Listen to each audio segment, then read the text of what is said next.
Hi class, and welcome to my presentation. Today I will be going over course credit on the best practices for design and development of educational technology. I hope you guys enjoy.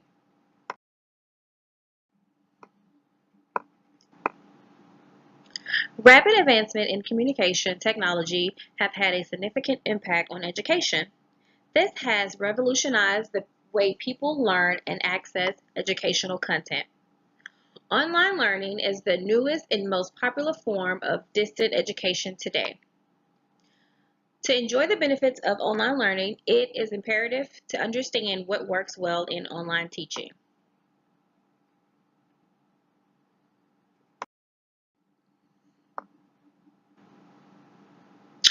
Overview of the course. Design and development of educational technology. This project-based course explores educational technologies and the theories underlying their development through interviews with experts in the field.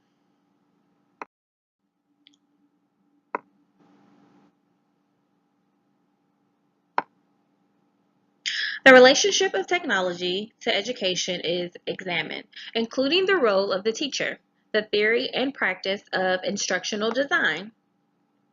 To be effective, educational technologies must be designed based on what we know about how people learn. Instructional design is a process that entails the creation of adaptation of instruction. Most research evidence concerning instructional theories relies on underpinning principles that address and respond to learning needs and goals. The field of instructional design has emerged from a combination of varied academic disciplines such as psychology, system theory, computer technology, and communication.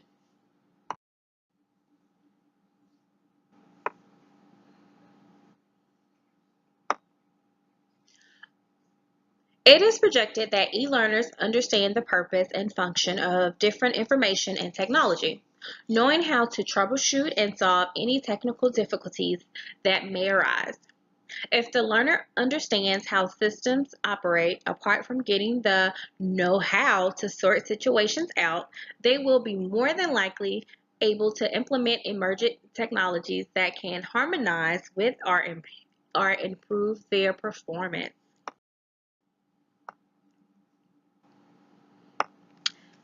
These are technology requirements.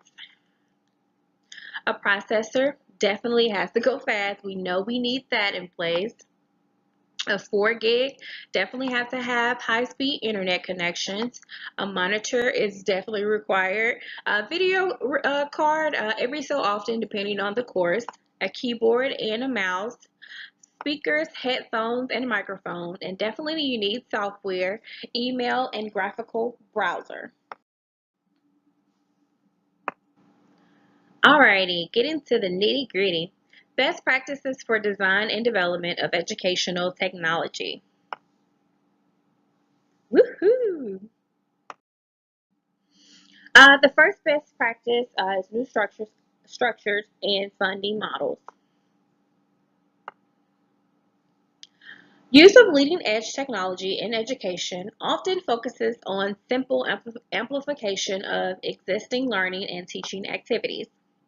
New groups to form around leaders' interests definitely have to have that, or educational philosophy rather than traditional structures associated with proximity, location, and age.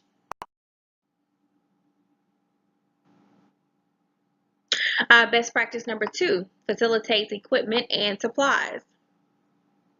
Promote student learning. Create sound financial and administrative management. You definitely need this in place in order to set up a course or even just design a course. And it's also important to check into opportunities for funding through private, state, and federal programs. You just never know what you could get unless you don't apply. So always try to apply for federal funding. State funding and private funding as well. Regular applications of procedures and inspections, maintenance. Make sure you take care of all of that because you definitely is going to need that in order to set up your course.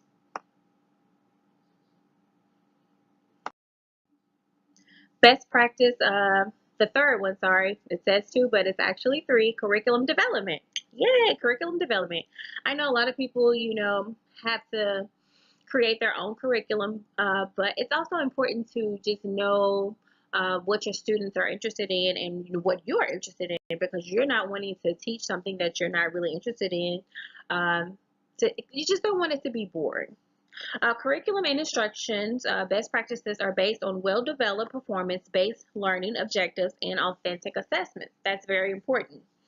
Keep instructions relevant to students' experience and workforce options. So this is a big thing. This is what we try to center around for our special ed students. Try to get them in a curriculum base to where that they will utilize once they graduate. Um, Contextual teaching and learning methods create a stimulant work environment in which to develop essential skills. Develop and align specific objectives and assessment instructions. Design appropriate content, definitely. Learning activities and delivery methods utilizing contextual teaching and learning strategies whenever possible. This is number four. Create supportive online course communities. This is a big thing. Often students rarely meet face to face, as most of their work is conducted definitely online. It's important for students to develop online course communities. This is important so we can just kind of not just be by ourselves, not be alone in this course while we're taking a course or while we're trying to develop a course. So make sure you as a professor create some type of leeway for you and your students to kind of communicate. Learning institutions provide students portals. Definitely, this is a big thing that's kind of expanding. That can be used for all communication purposes. The portal allows students to engage amongst themselves. It is imperative that students and instructors identify various tools that they can use to create robust online course community. Establish a pattern of course activities. It is equally important for instructors to play their rightful role in providing students with the necessary resources that they require. Instructors must always play an active role in ensuring that the progress of students is closely monitored. So this is important when setting up a course. The lack of physical contact makes it even more important for instructors to ensure that all the academic work is thoroughly covered. So if you're setting up a course, make sure that you have it all set up to where students are able to um, either see their grades, or you can send them their grades. Make sure that they can always have contact with you with their academic work. The course activities should be intended to ensure that every student is involved in the coursework. So make sure it's interesting. Make sure they're involved. Make sure that they are engaging in the activity, and so are you. Creation of appropriate information systems. The advancement in technology has provided educators with the resources that they require to ensure that they succeed in their undertakings. Therefore, effective information systems will go a long way in ensuring that students perform their task as it is required of them. Tools such as smartphones that support synchronous chat, video messaging, and are allowed students to almost everything that they will be able to do face to face that they can do online. And we get to the end conclusion. The growth and development has definitely improved learning. It is instructive that the growth in technology has led to the increased use of online methods. These are designed to eliminate physical barriers while promoting distant interactions of students and instructors. Therefore, it is important that students adapt the best practices to ensure that they achieve the desired results. It is important to understand several prominent design developments and approaches regarding setting up a course. Knowing different ways technology can be leveraged to foster learning is a key element, and recognizing different types of assessments and how technology is changing the landscape of assessing learning.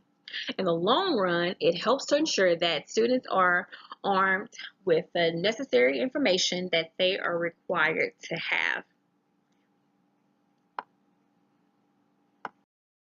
And here I have my resources.